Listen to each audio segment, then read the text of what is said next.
Hi everybody, welcome to my channel, Jesus and Coffee Conversations. I am back again with a new video for you all.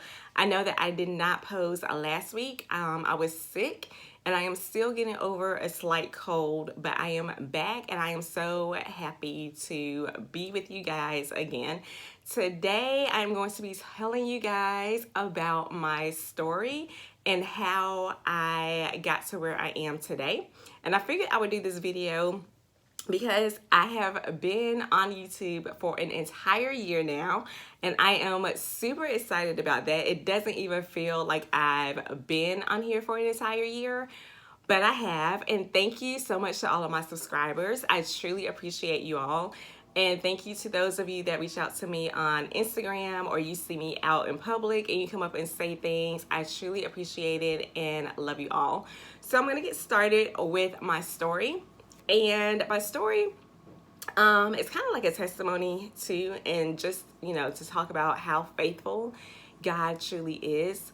So I grew up in a Christian household. Both of my parents are saved and they are Christians. So I grew up, going to church and praying with them and all of that. And then as I got older, that you kind of are trying to figure out who you are. And so I wasn't really rebellious in the sense that, I just completely went rogue, but I was kind of doing things my way, because I was trying to figure out who I was. And that's something that everybody goes through. Even those that grow up in a Christian household, you have to discover who you are and you have to come to know God for yourself. So I grew up in a Christian household, like I said, and then I wasn't doing anything, like drugs or, heavy drinking or anything like that. But I was fornicating with boyfriends, but I was in committed relationships with them. And it was after my last serious relationship ended that I got tired of, giving all of myself and getting nothing in return. And I could also feel at the same time God like tugging on my heart and letting me know that, what I was doing wasn't right. And that it was time for me to, rededicate myself to him and come back to him. And so that's what I did.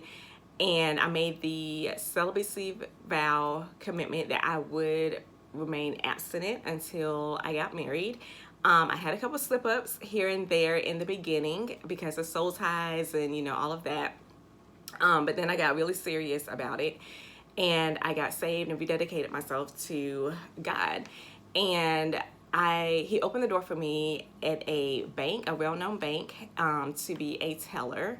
And I worked there for like 5 years. And then I feel like once I made the decision, once I made up my mind that I was going to completely, surrender to God and do whatever it is that he wanted me to do, that's when I felt like a shift in my life. And my job, it started to, my 5th year there, it started to feel like that wasn't where I was supposed to be anymore. And it's hard to explain. I don't know if you've ever had the feeling that you just something is about to happen and you just can't put your finger on it, but something is about to happen. And that's the kind of feeling that I had. I could feel like my time there was coming to an end. But, I'm the kind of person, I was not going to quit without a backup plan. If I quit a job, you best believe I have another job that I'm going to. I'm not just going to quit and not have a backup.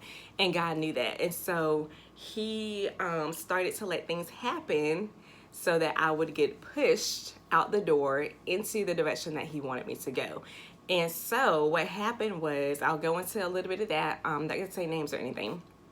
But it was one day, a guy that I've never seen before came in, and it was a bank where you have your regular customers, and even those that are not customers of the bank, meaning they don't have an account there, you still would see the same faces, over and over. And so this guy, I've never seen him before. And when he came, I'm sorry, my nose is itching. But when he came to my station, something wasn't right about the whole situation. And looking back over it, I really believe that God, you know, sent him there. Well, I know he sent him there for a reason. But so anyway, he had a large check that he wanted me to cash. And so, you know, I got, because it was over my limit, so I had, you know, somebody sign off on it so that I could cash it. And I counted it like 4 or 5 times. And at the end of the transaction, and like the whole time he just kept looking at me like in a, you know, like a weird way. And I just like kind of, you know, shrugged it off. And so anyway, I gave him his cash and so I'm having a nice day. And what I should have done was got my manager or somebody else to go with him into the little room that we have, so that they can count it with him, so that he couldn't come back and say, you know, hey, you didn't give me X amount of money. But I didn't do that. So anyway, he ended up coming back to my station and said that I shorted him like $100. And I know I didn't, because I remember that I really paid close attention because it was such a large amount. So anyway, so my manager came over and she was just like, you know, okay, well, you got to count your drawer. And so I counted my drawer, and my drawer was short like $50, something like that. And so she like pointed to the computer and she was looking at me like, okay, like, why are you short this amount of money? And I was like, I have no idea. So she was like, well, you have to give him, you know, the $100, because you can't, it would be my word against his, and you couldn't prove, you know, which one of us was telling the truth anyway. So I had to give him the $100. And at the end of the day, I counted my drawer. My drawer was short, I think maybe $200 by that point, because I had to give him that $100. And so the next day, I found out that somebody had reported me to, it's a department like loss prevention or something like that, if they suspect some kind of like criminal activity or whatever going on. So the person called me and, you know, like, well, you know, somebody reported you to us. They, of course, is anonymous. And they were just like, you know, there was a transaction that you conducted where a customer said that you shorted him like $100, but then your drawer was short like $200 and something, and we're just trying to figure out, you know, like what's going on. And so I was like, I honestly have no idea. And I was like, with that transaction, you know, I made sure that I really paid close attention and that I counted it. And I was like, but I honestly cannot tell you where the money went. And I was like, but I know I did not take it. And so, you know, the lady was like, you know, well, do you understand like what happens if you know, if we discover that you're stealing the money, basically? And I was like, yeah, you know, I could face, you know, prison time or whatever. And so she was like, yeah. And so anyway, we got off the phone, and I was thinking to myself when she said that, I was like, going to prison for $100 or $200 is not worth it. Like, if I'm going to prison, it's not gonna be for that amount of money. It's gonna be for thousands or millions. But no amount of money anyway is worth going to prison over. But anyway, that's what I was thinking. I'm like, I'm not about to go to prison for no $200. But anyway, so I got off the phone with her, and they put me on like a 30-day probation. So then after that, maybe a week later, and I still had this feeling that something was about to happen, and I just could not figure out what. So then a week later, a lady comes to the drive-thru. She has a check that was made payable to her business, and she wanted to cash it. You cannot cash checks that are made payable to a business. And, you know, so I told her that, and she wanted to come inside, talk to the manager. So she came in, talked to the manager. So then the manager comes up to my counter again with her and says, okay, we're going to cash a check. So I was like, okay. So I take the check from her. When I say that I swear, and I know you're not supposed to swear, but I swear I saw her initials on the check, meaning she signed it off on that, so that if anything was to go wrong with the check, it would fall back on her. And I thought for sure I saw her initials on there, so that's why I did it. So I did that, and then some of the branches are open on Saturday, so I went to another branch on a Saturday. I think it was like the same week that because it was my turn to work that Saturday. So I went. Another incident, y'all. So this lady comes inside, and she has a check that she wants to cash. I think it was like $100. And I didn't pay attention to the day that she opened the account. And within a certain amount of days of opening an account, you're really not supposed to cash checks over a certain amount. If you do, you have to get somebody to sign off on that. I don't know what I was thinking, or either I just don't remember them telling us that, but I didn't pay any attention to it. I just cashed it for whatever. So then that next week, I go back to my regular branch. The first check for the lady who had a check payable to her business comes back, And on the back of it, or yeah, on the back of it, it said mobile deposit. So she got double that amount of the check because she took it, you know, you could take a picture of the check via your phone and deposit it into your account that way.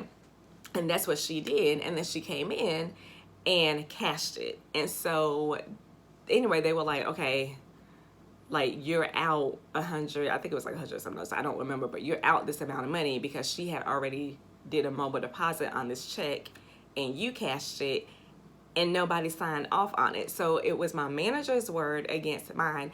And there were two other employees there that were there when she told me to cash it. And I probably should have fought it and you know, got them involved a little bit and should have been like, okay, well, they were with me when she came up to me and told me to do this. But I didn't say anything. And so my manager basically threw me under the bus and she was just like, no, I didn't tell her to do that. I don't know anything about it. And of course I can't prove that. Although looking back on it, I should have been like, y'all roll the video because it's on camera. You could see her walking up to me with this lady. But anyway, so that happens. And then on top of that, with the branch that I went to that Saturday and cashed the check, that check comes back as no good. So I am out at this point, maybe $400, maybe $500 between those transactions, those three people. And so my last day there, they let me work a full day as usual. I had no idea that anything was going on. So my manager calls me into her office, and it was her and another manager there. The manager at the branch that I went to work that Saturday, both of them were in there with me. And she was just like, okay, well, you know, you were already on probation for the incident with the drawer shortage, and now you had these two checks come back, and that put us out, you know, hundreds of dollars again. And she was like, we're gonna have to let you go. And I remember this as if it was yesterday. I heard the Holy Spirit say, because I felt tears coming to my eyes, and he was like, don't you cry. And so I was just sitting there and I had my head down, and then like I look up and I just kept hearing him say, don't you cry, don't you cry, don't you cry. So I look at them, and both of them are looking, they're expecting me to, you know, cry or beg for my job or, you know, be like, what am I going to do? And, you know, all of that. Like, that's what they were waiting for. And I never did it. And I was just like, okay. And they kind of looked like, that's it? Like, you're not going to say anything else? And I was just like, okay. And I was like, do I count my drawer out? Like, what do I have to do? And she was like, well, she was like, no, we'll, you know, count it out for you. And she was like, but if you want to tell everybody bye, you can or whatever. So I was like, okay. So, you know, I get up, I go get my stuff, I tell everybody bye. And everybody's looking like, you know, like, what's going on? I was like, well, it's my last day. You know, it was nice working with y'all. I'll talk to y'all later. And I got to my car. When I got to my car and inside, I broke down. I'm not gonna lie, I broke down because I was like, what am I going to do? And I could hear God say, you're gonna be okay. And so, you know, I sat there, I cried, and I was just thinking, oh my gosh, like, you know, what am I gonna do? I have bills to pay, you know, and all of that. And then, you know, he was just like, dry your tears, you're gonna be okay. So I go home, and you know, I was depressed for a while and looking for jobs and all of that. And I honestly was like, I don't know what I'm going to do. And so one day, my mom and I went to the movies. And I remember this like yesterday too. We went to the movies, and I had on a purple shirt, and I ran into one of my best friends and my goddaughter, and they had on purple shirts. And so anyway, she knew about the situation of, you know, how I got fired and all that. And so she was, you know, we small talk or whatever. And maybe, I think either like as soon as the movie was over, she called me and she was like, hey, I'm, you know, at work, and I was talking to, because she's a teacher, and she was like, she was a teacher assistant at the time.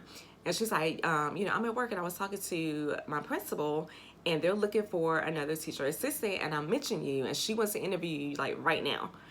And so I was like, well, I just got out of the movie. I was like, you know, I have to go home and change and all that. And she was like, okay, you know, just hurry up and I'll let her know, you know, that you're on your way. So I go for the interview, and I honestly, I didn't know anything about kids. I didn't know anything about what teachers did. They would ask me questions, and I was just like, I really thought like I bombed the interview, y'all. But I answered the best that I could and all of that. And maybe 2 weeks went by, and I was like, I hadn't heard anything. And I was like, so I'm assuming that means that, I didn't get the job. And she's like, well, call her and, find out. So I called, and I was like, I just wanted to follow up with you on the interview, to see, where I stand. And she was like, well, she was like, I've been meaning to call you, excuse me. So I've been meaning to call you. And she was like, I just got so busy that I, didn't have the time. She was like, but you have the job. When, like, here's all the things you need to do. And so God opened that door for me. And so, I went through, got all the things I needed for it. And I started, I think, and this was let's see, okay, so I got fired in June. This was late July, early August, like right before school started back. And so anyway, I got the job. I'm still there today.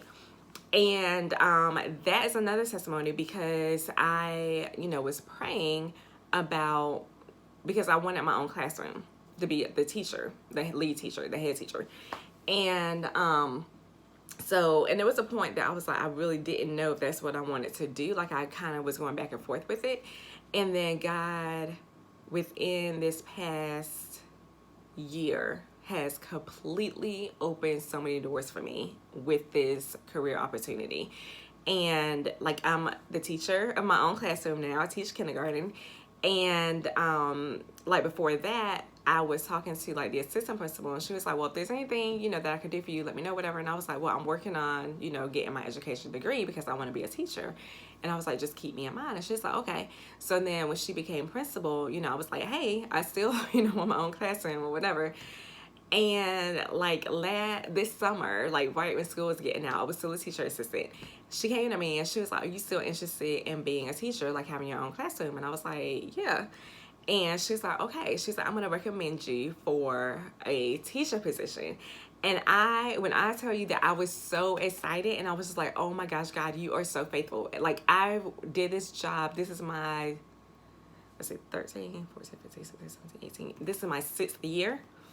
In my first year teaching. So I was there 5 years, and this year God finally opened that door completely and blessed me with this opportunity to have my own classroom. And I'm still working on like the credentials and all of that stuff so that I can get my licensure. And but he's opened doors with that too, like as far as like school, letting me get accepted into the program, and all of that, like just giving me favor after favor after favor. And then I started YouTube, like that's starting to grow. My Instagram is really taking off and starting to grow. Facebook is starting to grow. I wrote a book. It's published. I'm working on my second book. Like so many great opportunities are happening for me. And I really believe that if he didn't push me out of the position where I was, then none of this would have happened. And I really believe, that when things happen, if it feels like you're, getting hit after hit after hit, it's really God setting you up for all the things that you prayed for and all the things that he has in store for you. Because when, I got fired, I was just like, oh my God, like I've never been fired before. And, for that to happen, it was really like, what am I going to do? And I really was like, nobody's going to want to hire me if I've been fired. And it just goes to show you that, because he knew I would not leave on my own. Like I said, if I didn't have a backup and I wasn't going anywhere, even though I could feel my time coming to an end there, I would have stayed. And God was just like, you cannot stay here anymore. And I'm going to force you to leave. I'm going to make situations and things happen to push you out the door into where I'm trying to take you. And that's exactly what he did. And I know that he's going to continue opening doors for me. And I don't really know the purpose of me being a teacher right now. But I do strongly believe that it's because children need to know about God. They need to see that kind of representation. I don't talk about, you know, God or anything like that at work. But you don't have to say anything. They can see, you know, the light in you. They can feel him, you know, through you and all of that. And so just, you know, whatever it is that you're going through, just know, even if you're at a job right now, you can't openly talk about God, people can still tell that there's something different about you. They can still see, you know, the light in you. So you're still being a witness without really opening your mouth and saying anything. And I really just want to encourage you and let you know that it doesn't matter what you're going through. Every setback is a setup for a comeback. And it, you know, so you might be knocked down right now, but you're not going to stay there. And it's the valley season is what it is, and that gives God the opportunity to work on you and mold you and shape you into who it is that he called and created you to be. So I hope that you guys got something out of this video. That is a little bit of my background story. Thank you again for watching. If you are not subscribed, please go ahead and press the red button and subscribe. Follow me on Instagram and Facebook. All of that would be in the description box below. And I will talk to you guys later. Goodbye.